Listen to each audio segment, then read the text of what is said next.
OG today. Oh, I think we all want to see that. Sir, who are you supporting? Actually, LG the gaming, but Oh. I'm also a EG fan. Oh, okay. All right. Why do you want to see EG win? Because I'm the fans of Atom. Oh. Right. I play in like 6 years. Who isn't a fan of Artor? Now, I asked you two in particular to come up because you had two people that didn't want to be on camera. Madame, why didn't you want to be on camera, my dear? Hello. And we also had this man who didn't want to be on camera. Why didn't you not want to be on camera, sir? 什么意思啊 Oh, where are you going? Oh, this guy really doesn't want to be. Hello, my friend. Hello, how are you? ？5. You're fine. What do you think of the series, sir? Hold up. Stay with him. Oh, my friend, I'm so sorry. Can you at least give us a let's go somebody? Who's your favorite team?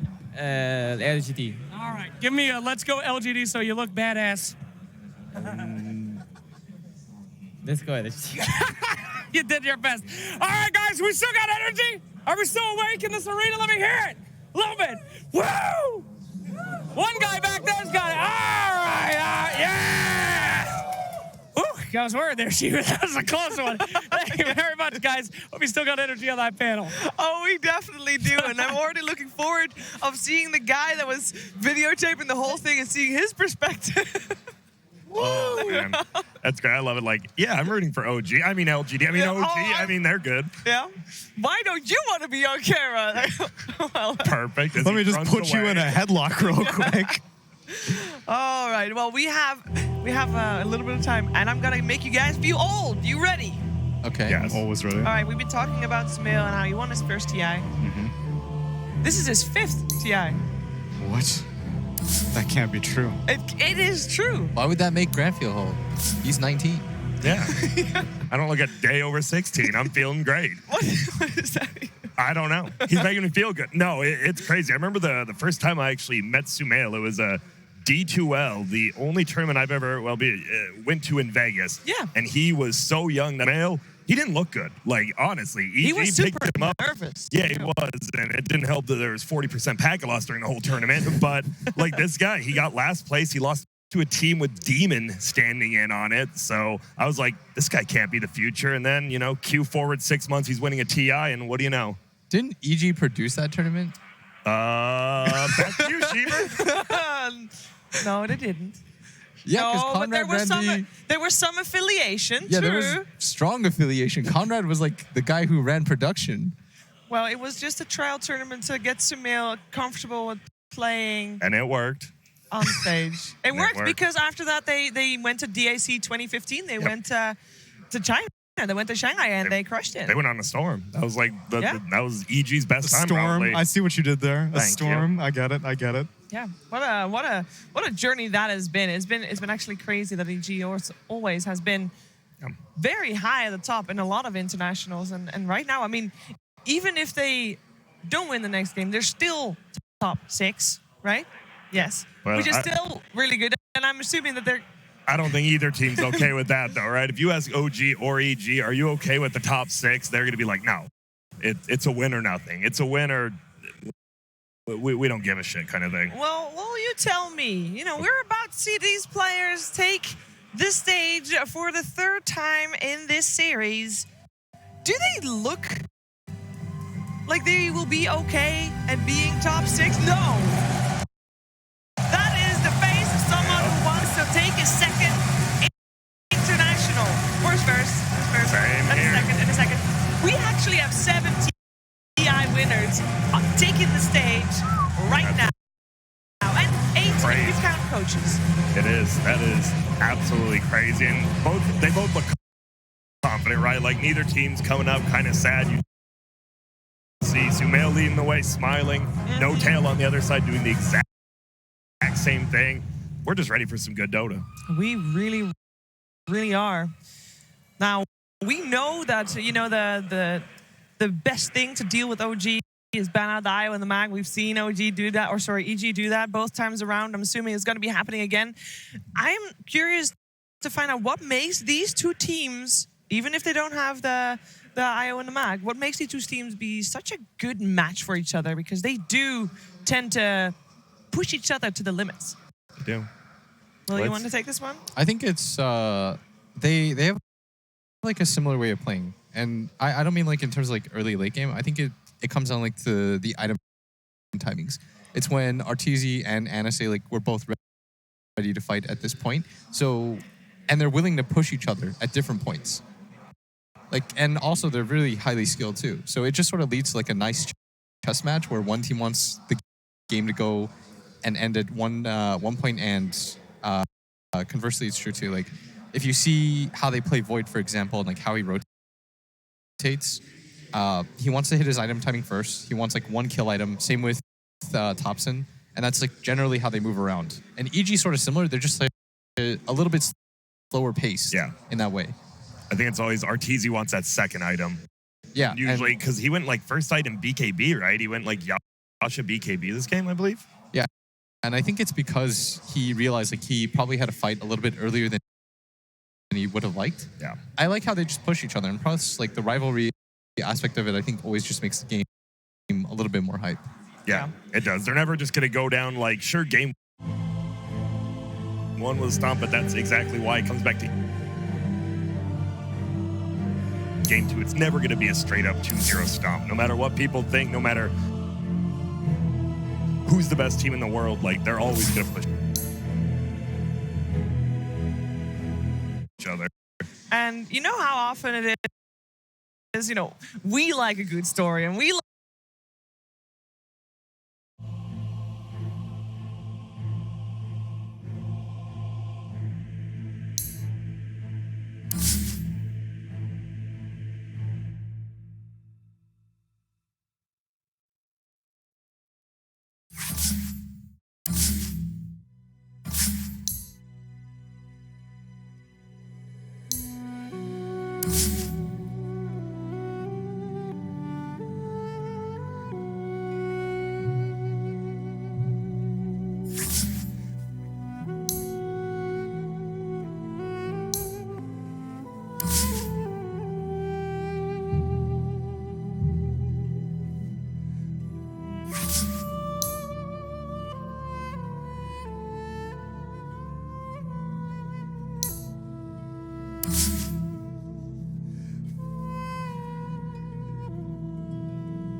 Evil geniuses turn to ban. Like Enchantress is a pretty high.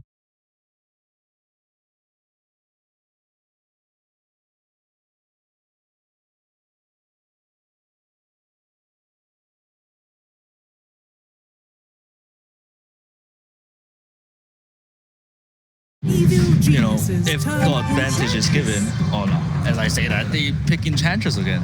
So almost exactly the same bands. The only difference is Elder Titan was in the first phase instead of Ancient Apparition, similar to the first game draft, except pick order is flipped as well. So as I was saying, I think like this Thompson, this Sumail, these two players just love to kill heroes, and if they're given the advantage, they're just gonna go for 10 blood. seconds So I remaining. think the mid matchup is really important between these two teams. Yeah, I want to see, in particular, at least for OG,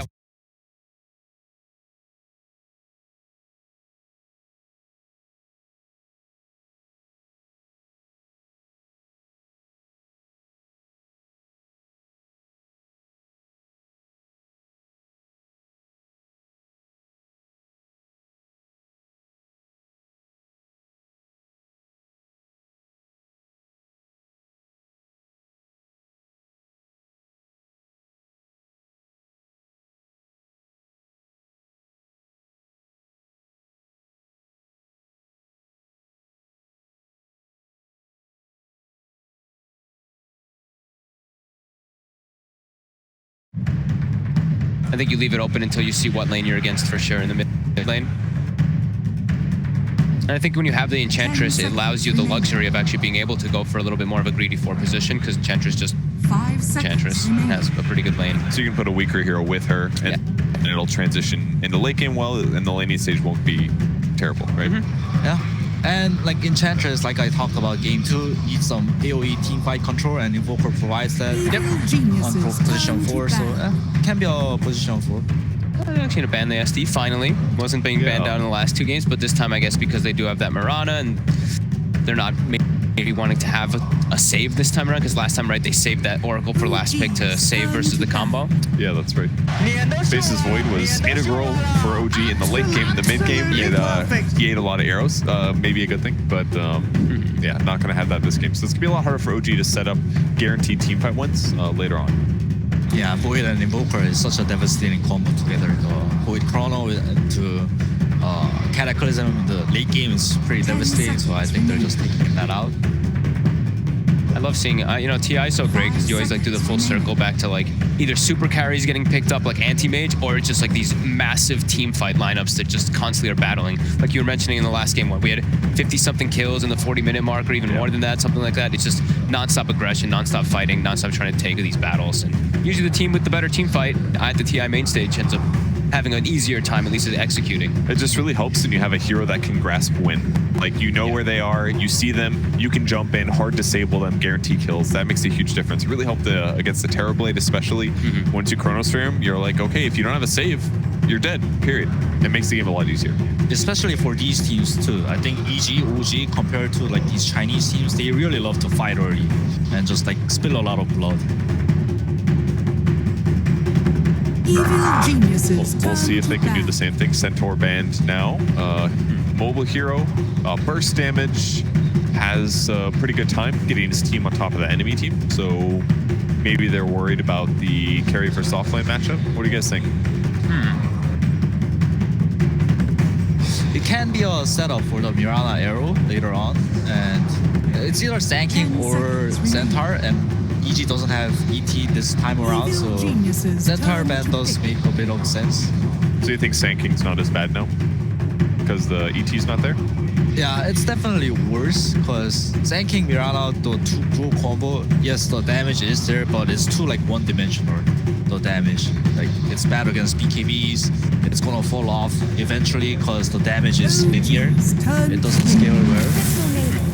And then over the CM that they used in the first game, I think this is also just dictating that they want to play really aggressive like they did with the CM last time. Yeah. Allows everyone to just be constantly on the map more, because you always have that aura, you can always keep pushing out lanes, you can always keep playing aggressive, and you can even threaten an aggro tri-lane, as we saw them do with that CM in the first series, or in the first game. It's a good form of damage from position 5 towards the Enchantress too, I think. Yeah, that's a good point. Our freezing field, our ultimate, was really useful in a lot of cases against the PA as well. So Lifestealer looks like a pretty decent hero for OG here. yeah, I believe it got banned second phase in the first game in a similar situation. Feels good versus all these just like high magic damage. Tiny is, sure you have high armor, but very high HP hero that Lifestealer really enjoys playing versus. Yeah, the only time it's good versus for Tiny is when he gets his Axe and you can do like ranged heavy physical damage. Could be a carry that OG could be looking at here, but I don't know if they'll pick it in the third. They might save it. I mean, technically, they could have 0 supports on the board right now, a little bit abnormal. True. Anything else really good? Ogre is still in the pool. Juggernaut looks okay for OG as well. Which hero? Juggernaut. Oh, okay. Yeah, similar to the Lifestealer. Wow. With this, yeah, with this Rubik pick, it seems like it's an Invoker mid, right? Yeah, that's what you'd think. This is actually cool. We saw now what? The LGD series, I've been seeing a lot of teams actually picking the Rubik versus the Mirana now, just because you're likely to get a pretty damn good steal. Like, everything is good. Leap is probably like your worst one, and it's a triple way to either get in or get out as a Rubik, which isn't bad to have. Arrow is a great spell because you're going to get the extra duration. Starstorm as well, you get the amplification. I've really actually been liking that Rubik pick a lot that I've been seeing from teams today versus that Mirana in particular. Yeah, it's against CM2, which is another, like, it feels really great playing Rubik against CM. Order spurs are pretty nice. And you kind of can't ulti against Rubik because Rubik's CM ulti is so much stronger than your ulti. Yeah. And even if he stuns somebody else, he can still possibly throw them into her, interrupt her ultimate. Yeah. So I don't know. It was a really good Rubik pick, but I'm kind of afraid for this Invokers game. Like we saw in the game one, I feel like Mirana can roam to mid. Meanwhile, like Rubik cannot kind of roam to mid to kill the Tiny. And Tiny versus Invoker matchup in general, Tiny seems to have the upper edge. And we don't even know if it's I guess it's a Tiny mid. Like, it should be a Mirana for Tiny mid. Yeah, that's what that's probably the more than likely. Yeah. We know Sumail loves to play Tiny as well, as we saw last year, of course, when he had the 30-something kills or whatever when he ran over the whole game. It's like literally this match in this part of the bracket a year ago. It's the same heroes. The all-time kill record for a single game. Yeah. Got 30 kills. It was an insane match, and then Sumail still lost the match. That was versus OG too, right? Yeah. And that was the one. That was the thing. damage mitigation draft where they had Spectre, Io, Centaur, and I remember he's just running around and then he tossed Arteezy into the tier 4s. Of course, that happened in that game. Hey man, he got 30 kills. I do not care. You cannot say that one was Sumail's fault. He messes up once, but ask BSJ about that. You know, he blames Sumail entirely for that game. Really? Yeah. This pick's kind of throwing me off because it should be easy crit. Crit on Dark Willow is one of his favorite heroes. He's amazing at that hero too. Yeah, wait a minute. What about a 3 Mirana? I mean, really, Mirana could hypothetically lane in any situation. That's true. I guess they could still do that 3 Mirana and then having this. But 3 Mirana with a Willow, that seems too squishy. So I think it's a mid Mirana and Tiny offlane. Okay. That makes more sense. That makes more sense, yeah. Is it that squishy versus Rubik? I mean, Willow can get 2. You get Cursed Crown, toss that on a guy, that's an arrow. For sure. Plus Bramble Mace follow-up. Maybe kill potential. And crits, Dark Willow is excellent. Yeah. And Dark Willow has tons of magic damage. So she's going to be able to kill the Enchantress. She's going to rush the Spirit Vessel. It kind of fits a lot of boxes. The only thing that's weird about it is it's going to force Mirana into a weird role, potentially. Not a non-standard for the current meta. I think they're going to go for that Jug now, especially versus the Willow. Yeah, I think it's so good versus that hero. Lifesteal was an option too, I think. But I think what makes Jug better? I think OG, they're the healing ward. They can just keep on there's 2 heroes, the Nature's Enchantress's hero and Juggernaut healing ward, so they can just keep being on the map. So I think the Jug is better versus the Willow overall because you can actually do something when she's inside of her realm. You can actually spin and do some damage as well. It's small, but it's something. All right, last phase of bans here. Oracle banned out once again. They are anticipating the save hero. Any other save heroes? 10 seconds remaining. Do they need a save hero with the Jug carry? 5 seconds. Kind of protect himself. There's no BKB piercing disables on EG at all right now, so that spin is going to be really useful for himself to protect them. Now, one thing EG is actually really missing this game, unlike what they had last game, was they don't have a setup stun other than Tiny. So it's going to be really difficult for Mirana to get arrows unless it's like Dark Willow. Basically, it's a delayed stun. So Frostbite. I mean, it's not amazing, and it doesn't usually come out like laning phase, really. But I mean, correct. Yeah, it's not an easier combo. Yeah, it's still But when BKBs come out for OG, then they will have defensive options against EG. They go for Sand Kings. That's their 5-position Enchantress, then, right? Yeah, that's the No-Tail Enchantress. It's a very weird name, but I always see No-Tail pulling it off. The Enchantress and the Juggernaut lane. Usually Juggernaut wants some disable from position 5, so they have that nice disable into spin combo, but Let's see how Notail versus off. Yeah, he can also so he has also the Dispel as well versus the Willow. That can be kind of nice to. Actually, what am I talking about? Sorry. Other way around. Yeah. Can't dispel Just yourself. kidding. It's okay. We all make. It's been a long day. Your mistake was way less egregious than mine was. So I'll let it go. It's gonna be okay. I was like, what am I saying right So now? what is the carry hero needed for EG here? I don't know. That's a question you're supposed to answer. Maybe it's Slark. I can see Slark being okay. Arteezy Slark. Whoa. Anti-mage. This is what we said, right? The anti-mages, they trickle back into the TI meta. And he's versus that potentially what the core, I mean, not potentially, but the core invoker. So high mana pool. But I don't think it's the strongest hero this game. Why do you think they went for it? Juggernaut's pretty good against anti-mage. Yeah. I think they went for it because it's really great against Zanking and the Rubik. Like lane-wise, it'll be easy. Lane-wise and game-wise. Lane-wise, I'm not so sure. Like he might have a tougher time, but I know like in game it's going to be pretty easy. But Juggernaut is pretty good against anti-mage. All right, guys, that's the final draft here for this last upper bracket match. Got a really good game ahead of us. Let's toss it over to Toby and Sind. It is game 3. It's the decider, but who this time around will take the 2-1 and that winner's bracket position? OG and EG, interesting drafts once again. It's always interesting when you ban out a Magda and IO, but you're loving a nice little switch up from OG as far as the lane rolls go. Yeah, they gave away the Enchantress again, and as the panel was talking about, this Enchantress, wait, they picked Zanking, this Enchantress has got to be support now, and that's why they picked the Anti-Mage. This is the worst match. I love playing Zanking. It's one of my favorite off-laners. I hate playing against Anti-Mage. It is so bad of a lane matchup, and that's a big part of the reason EG picked it here, is to force that matchup as well as it being good against the Invoker in the game. However, OG step it up a notch. They're like, okay, we need to solve this. We saw them in the booth. They were doing their math, and they've decided that they will put the Zanking position 4, and Notail is playing this for them to this problem. It was kind of a checkmate situation almost, but they got out of it. And now it's just a matter of, can they salvage the lanes? Can this work with this support duo? It's very unusual. The panel was already saying, like, somehow Notail makes this as well. Yep. Now, bring this up and to make it actually happen. We've seen Seth do his work. Jirax was, in my mind, amazing in game 2 on that ES. He's still going to play the same team role, team stunner, team fight role that OG really need from him as well. But how do you still ensure that Notail has a good game on this fight for Rubik? Well, fortunately for him, he's laning with a strong parry in lane. Juggernaut is a pretty good laner, and there's no matchup in this that he totally can't deal with.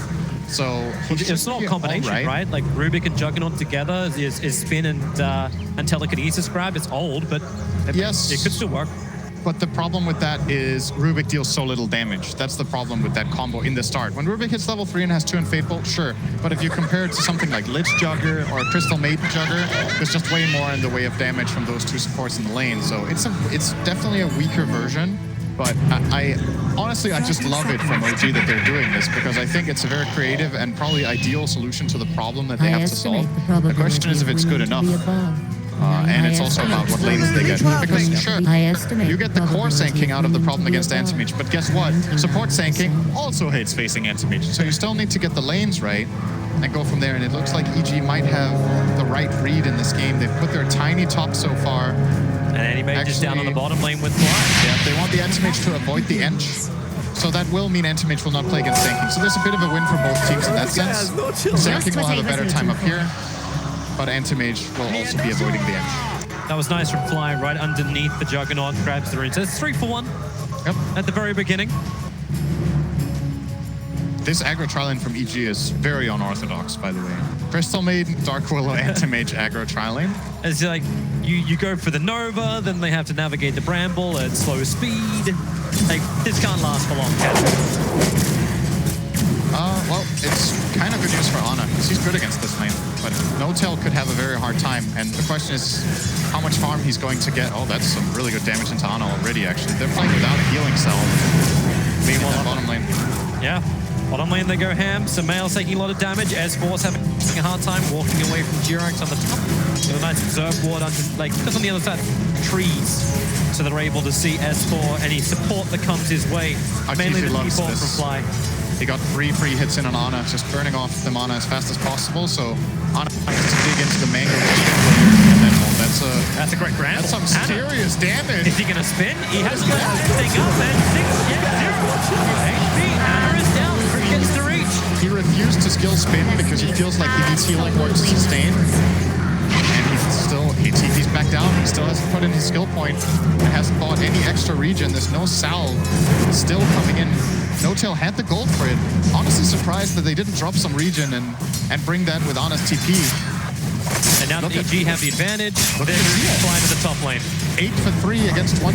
That's a tri-lane well executed at the start. Man, the jump came in. Thompson and Sumail. What a surprise. Killing each other under the tier 1 tower. Sumail gets the kill, so he'll get the XP. Yeah, big winner there, Sumail. He got more gold and he got the experience. So he's going to feel good about that one. Because that's just the way the mid lane gets to work when it's a 1-1 trade. Sometimes the guy who gets the kill second is not as unfavored as Thompson was in that exchange, but... It's actually hilarious how they start again. Thompson's back under the tier 1 tower, feed into Sumail. They both have to start munching on tangos and dropping down a half-life bottom lane. Arteezy, he's going once again on Ana. Ana still holding the spin as Arteezy drops low. They just want to get some experience into them. While S4 enchanted up, buying GRX some time to attack, and he's body blocking S4, trying to buy more time for Seb to get damage in, but S4 will just salve this off. In the meantime, bottom lane, they're out of regen. OG completely dry. Actually, never mind. Ana got a tango pack left. But no salve still, no regen, no mana, N0tail in the bramble. Like, working with Arteezy, you burn up the mana, and then it's just easy harassment from range. The good news for OG, though, is the top lane is going well. Seb has great farm. They're shutting down the Tiny nicely, as they should be, with the head start they had. But the other lane's going well for EG. And this time around, Arteezy's not getting shut down. And the way they've been playing the series so far, I think you can consider this an early lead for them. That is what they want. Anti-Mage to have a beginning that he can work with. Is that a healing? That's a Ring of Health flying out? No, it's a Wraith Band and some more regen for Arteezy. So he can keep on the pressure. Just loving it. Even the fall was used. I think that was actually so the tree toss from S4 get the kill on the range creep on top lane. They're really just trying to keep him down as much as possible, and they have. As he said, he's 5 for 0. The lane's looking good for bottom lane. Arteezy just gets more and more time to beat into him. And now another root blink fall from Arteezy. N0tail navigating the brambles. He'll get to space, but he will not escape Crit. Ana was trying to stand on top of him, I think, to make it a misclick from Crit, but it won't work.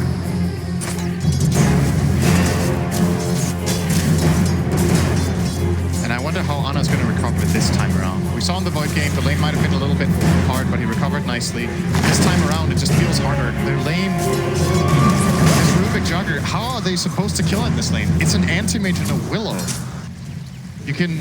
Maybe you could get a lift on the Willow and toss it into a spin, but it's not enough damage, and the anti-mage is just flat out unkillable. Look at Willow just leaving Arteezy, just going to mid and trying to get Thompson brambles. Thompson. He was standing almost smack bang in the middle of one of Crit. He just moves a little bit further north and dodges. Nice movement from Thompson there. That could have absolutely been a kill. And what does Ana and N0tail do instantly? All right, well, it's time to do some damage towards Arteezy. Hopefully I get one Crit. You got one. Oh, he got tossed on top 7 to the tower. Too deep. Oh no, he can't die here. That's real bad for OG's laning. That is such a big kill. Now JerAx might have to yield on the bounty runes too. He has no enchantress to help him out, so OG will get 3 runes, or EG, sorry, will get 3 runes, maybe even 4. Sumail. It's moving over for it. That's a bottle charge too. 4 runes and a kill on the Ench. Seb was out of position and got tossed. I like how Fly is not even grabbing it. He's waiting it out. Maybe he can even get some bottle charges if he wants to help out. JerAx waiting on the top lane. S4's nearby. They'll go for the Frost. Quick Mango. Anything they've got. JerAx, he's invis for the moment. The tree toss, a little bit off target. JerAx able to dodge. But this is some time that's being wasted by Sumail looking for this kill. He'll take the catapult up on top, but Thompson's in recovery mode in mid, while this rotation doesn't net a kill. Are EG going to swap their lanes so Tiny goes mid now, or what's the plan here? Like leaving the lane empty like this is a bit odd. I think they're trying to wait until S4 returns to the lane, and now the TP happens. Now he's half a level behind Thompson, though. Ana is getting forever rooted by Crit on bottom lane.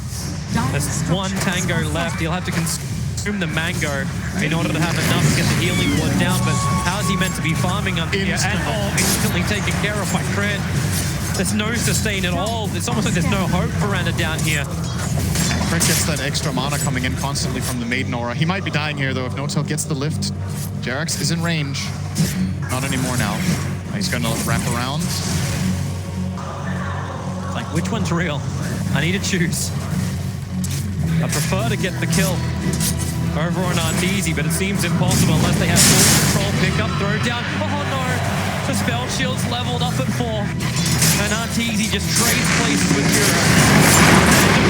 Arteezy just fought strike with the avalanche. Crit. Level 2 in Shadow Realm has more than enough damage to pop Ana once more. His second death of the game. That's going to be Ring of Health for Arteezy now as well, coming in a sec. Going to be furthering his lead in this lane. Making the harassment that bit harder. I almost feel like Seb is taunting to try and get EG to come back to him. Oh, I'm sure he's muted. Don't worry about it. There's no way. He's absolutely muted. So, Anti-Mage with the Ring of Health will be that bit harder to harass now for the Rubik.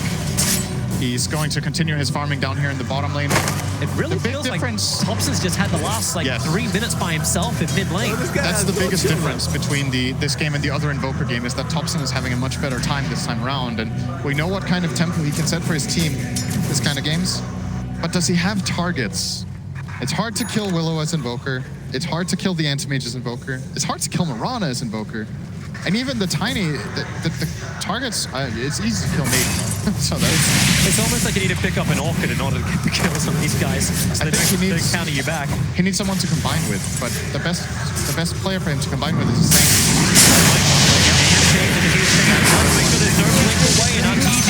Spell shield won't help you there. 4-man gank, the lift. And instantly back into mid lane. He'll miss 1 melee creep. So efficient from Topson's rotation, but EG's trying one of their own under their own dire observer. Seb, you've been taunting for a while. You've been asking EG to kill you, and well, you may get exactly what you wish for.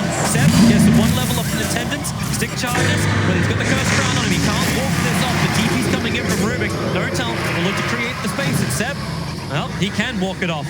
Even with his tree toss from S4, I don't think he's got enough damage, and even N0tail de-wards the off. And also being super annoying mid. Arteezy does have the Maiden Aura though, so we'll get mana for Blink a bit sooner.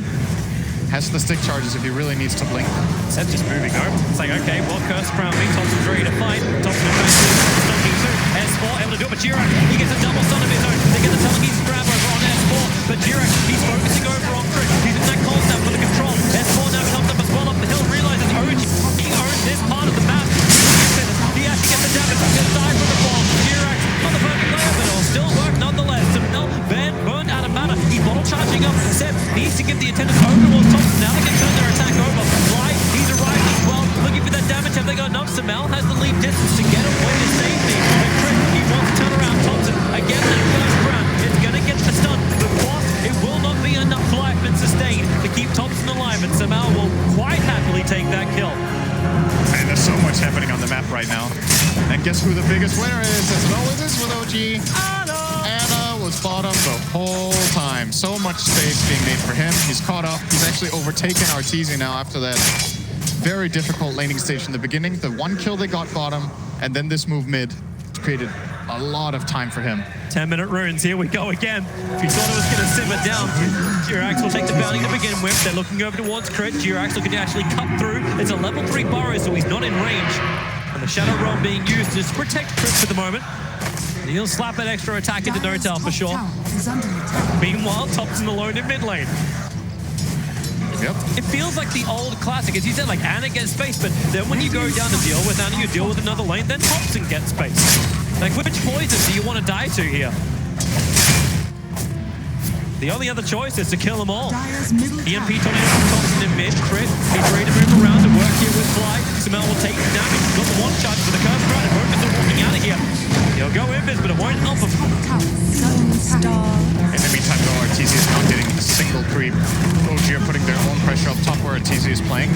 With the siege creep, TP, Arteezy jumps in, untouchable. That takes a long time to get 1 attack into Seb. He'll move into the trees, the attendants. They're going to wear off right now.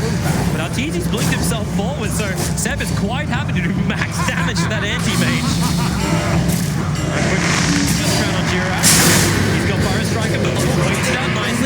through the Shadow Realm and then dodges the arrows to Mail a little late. Now that leaves Crit stranded. There's little to no damage he can do to get any kind of rebuttal, and the rest of his team has left him for dead. I think the arrow wasn't ready, or Sumail would have definitely got that on the ground. Probably had a minor cooldown from the... Oh, did he even use it? I'm actually not sure. That was just on the ground. Clear arrow? It got thrown at the end, yeah. Yeah, that was a guaranteed stun if he used it earlier, so maybe it was on cooldown there. S4 will be pressuring bottom while all this is happening. Yes. What does Seb do? Seb's gonna defend it for now. He just walks in. That's fine. What are these creeps gonna do? They'll swing their arms up in the air. For Detroit. A lovely city. Damn it. Oh, I got it before you. Oh. Hey. My joke. Hey, I got you with the Ghostbusters, man. I got you with the Ghostbusters. Oh, I was not thinking about that. Yeah. Does anyone even know what that song is, or are we just proving our age? Everybody knows that song. Really hope so. Most people don't even know what Bonanza is. TP's up from S4. I want to try on Ana here. This kill is actually flat out impossible next to her. She can fit it down. Yep. Problem with the Avalanche. Never a permanent. He doesn't have a team. We'll take the healing ward. Jirax is nearby. You may have to forest try to create some space, or he's just like, okay, Hannah, I'm sorry, man. You can only fast if you want to, but you're dead. Oh, I didn't click him to check he had a TP before that, but EG very clearly did. And they ran him down. That is a huge kill. He was the richest hero on the map. This seems to happen once or twice in every game. Ana's just being left alone and will get killed once in a while.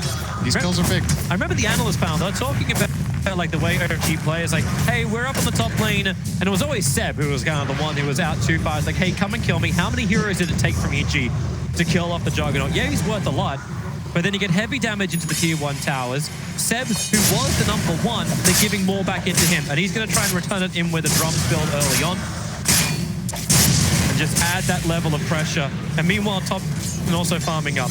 Straight into Spirit Vessel, no Hand of Midas on this Invoker. And there's another big item coming up soon. This one is for EG though. It's going to be the dagger for S4 and 100 gold. Some really good targets for him in this game.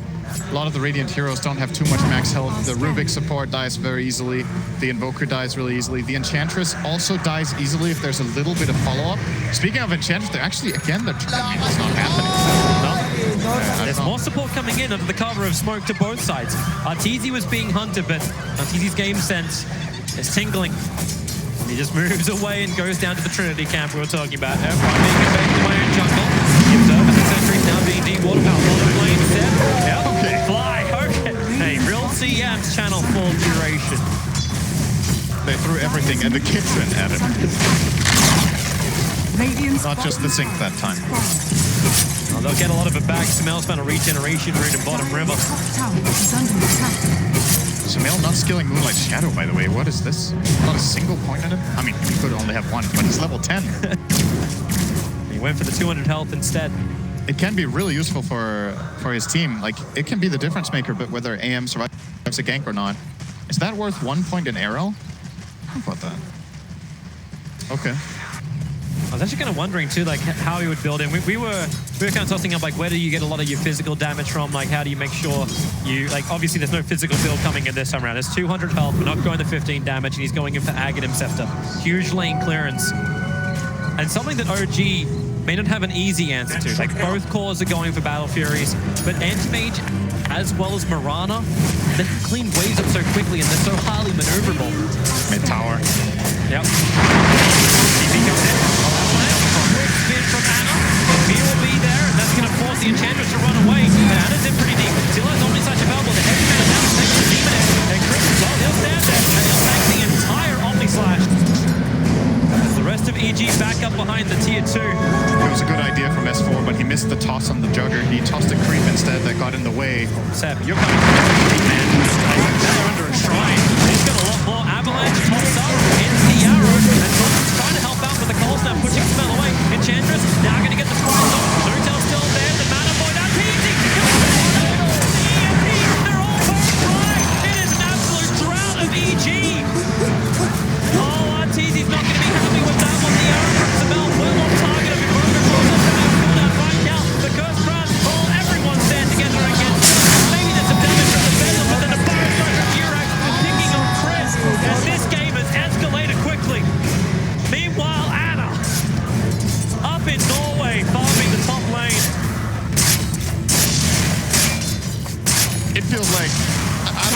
Enchantress manages to do this in her games to just tempt everyone to try for these hard kills. If it's just a tilt effect, like you get annoyed, you're like, it's just kill the Enchantress, but Let's just get him. Let's just get him. it's really costing EG here that they try to go for these Enchantress kills. They've got 2 on her, but how many have they failed, and how much time has that cost them? It's cost him a lot. Juggernaut has finished a Battle Fury before the end. Mage. Way before. Arteezy's not even close. He's 2,000 gold away from it right now. The graph in golden experience gets to swing up. EG has obliged OG with a lot of fights, but they need to be able to settle this game down. They need the Aghanims, they need the split push, they need the Battle Fury, they need a lot of things. But what is OG doing? Not giving them the room to breathe. Already attacking into the tier 2 tower on bottom lane. The tempo is so high now from OG. Now they can kind of do whatever they want. Sand King will get a dagger very soon. Nortel stunned up continuously. They'll still get the grab, pulling back down again. Burrow strike to Balm, making sure Edgeworth does not get up the hill. Frostbite from Fly can't create enough space. And there is no other support coming in from EG. Instead it was coming from OG. And now it's a 17-minute blink dagger for a support SK. We're wondering how you can make these 2 very not financially viable supports when it's a hard 5, but this works when Durex has a blink dagger as fast as the normal offlaners to get them. Dire are scanning. Mel gets a DD. Very uncertain about fighting against Durex even with that DD. Yeah, he was thinking about it, but didn't want to go. Good observers and sentries from EG. Durex, he'll combat arrow, still under sentry. And then Esport, he'll jump in as well. They're going up and supports, and they've got him. Will take a long time to attack him. The EMP were the bolted there from Thompson, making life a little bit more difficult for the Dark Willow. Seb, he wants to battle. They have sentry versus sentry. Somebody get rid of that flash moving forward. You can definitely see them. They're sentries.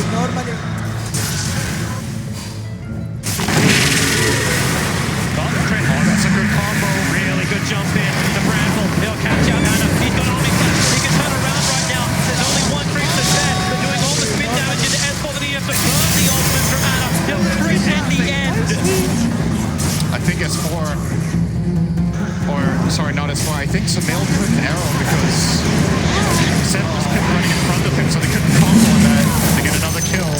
The observer was blessed to see. Fly, he knew he had to dodge. Moved out to the side, and then just his easy pickings. I'd love to see a replay of that because that was so beautifully executed from EG, how they did the avalanche top into the terrorize on the jugger.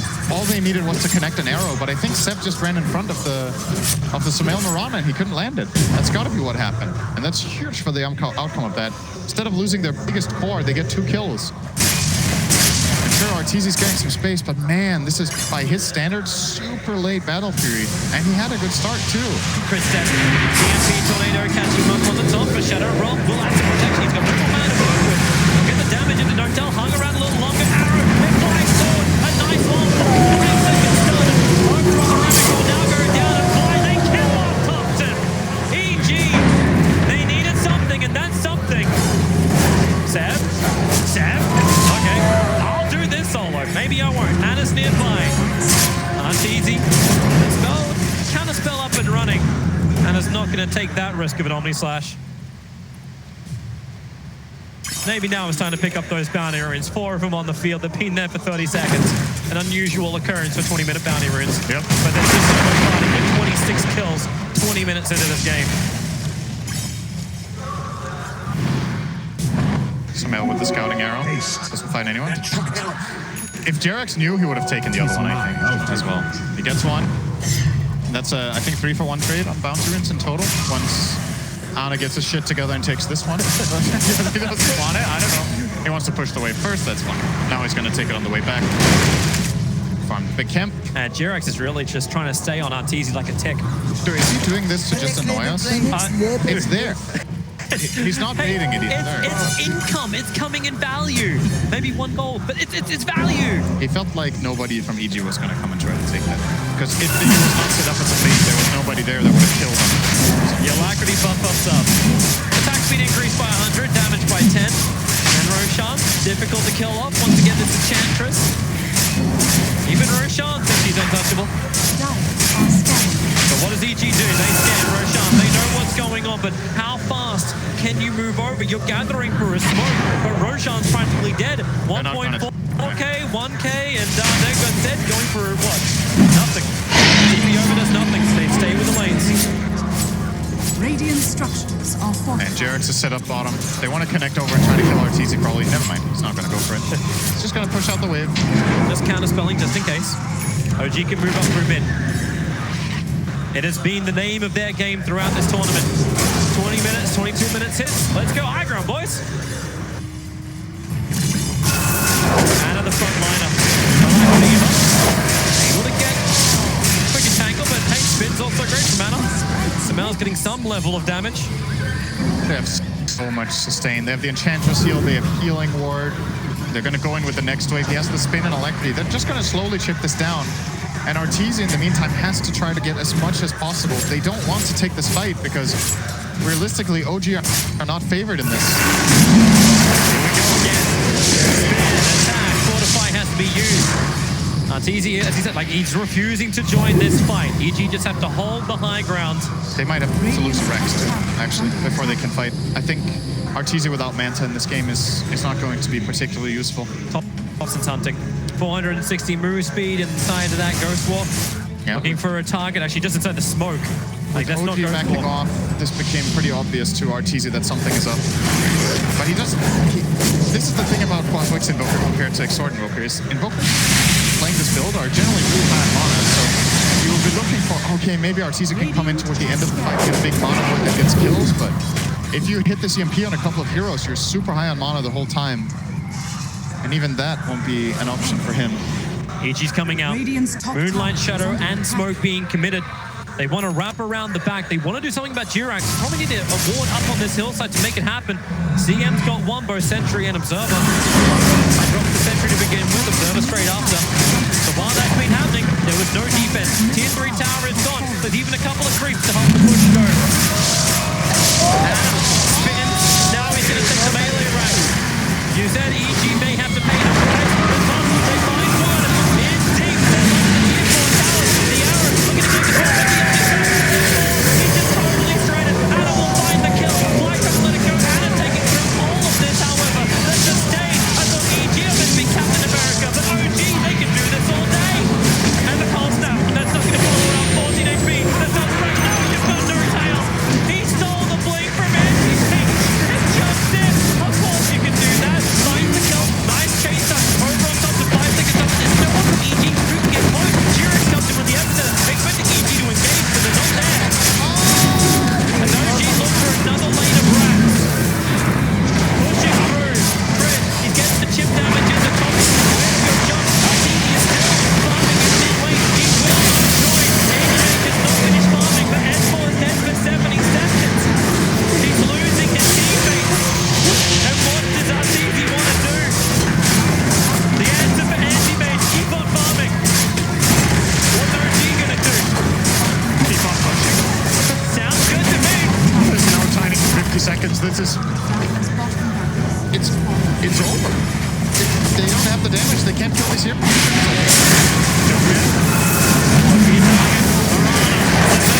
Leaping the wrong direction, but he had no other choice. He tried to get the active damage out, but now he doesn't have a way free. Arteezy's trying to grab the creep waves, but they're all pushed in. The bottom lane's pushed in, which is allowing this pressure from OG up on the top as Fly. Man, he doesn't get to it. He's got defensive skill set for available.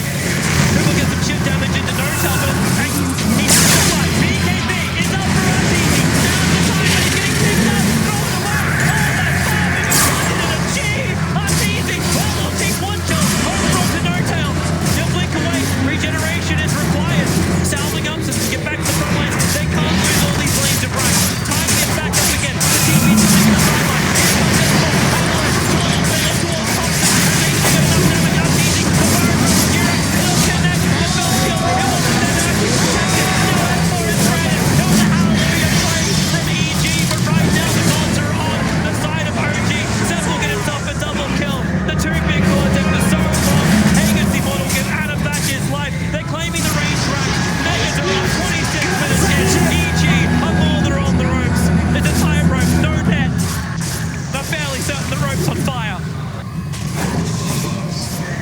This happened really fast. I just want to point out how fast this happened. The game was really, really even for the first 15 minutes. And then we have this one moment where OG gets killed, Arteezy shows up and dies. And since then, it's been OG all the way to get through. They go push with their invincible jugger. This is all about chance for EG. All 5 players up. There is no Raptors, no tier 4 towers to really speak of. Just the one. Mirana jumps in, but Ana still stands his ground. Where's the attack? EG gather on the no-tail flag, looking for an opportunity, and Ana, he's begging for it. He's got Mana Style, he's ready to dodge. They're into the trees. Arteezy flicks away. And maybe he'll be sent north to the outside. He'll be able to get the nice chase up. Crystal on right. Arteezy getting some cleave damage. But sent away by the terror right. Arteezy, the mana void is good, but is it good enough? The sustain from OG. They continue to run. Arteezy protected by the BKB. He has to jump back in again. Crit, S4. They even get the tornado onto Arteezy over the tree line. Goodbye. The lights are going out for EG right now. Luckily, this is a winner's bracket, but OG, they will push forward to the winner's bracket final, repeating the history of TIA, 2-1ing EG in this semi-final 2.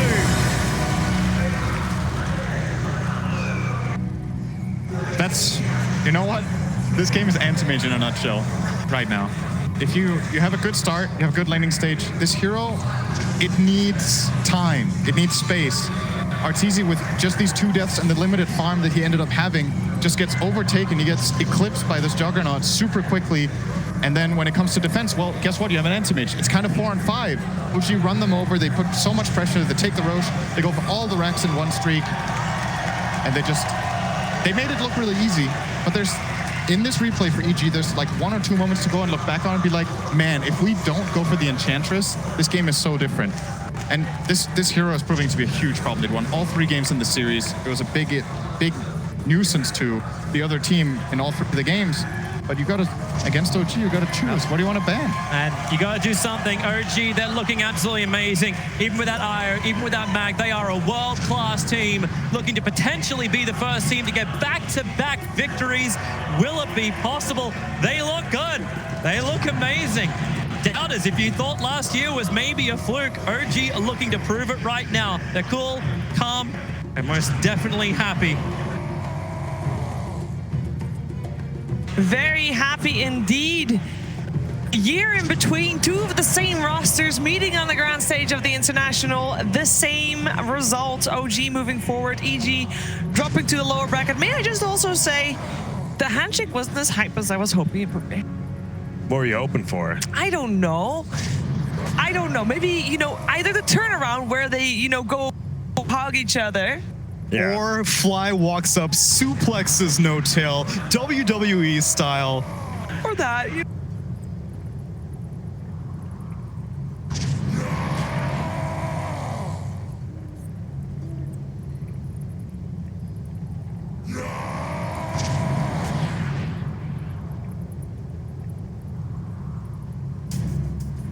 Juggernaut!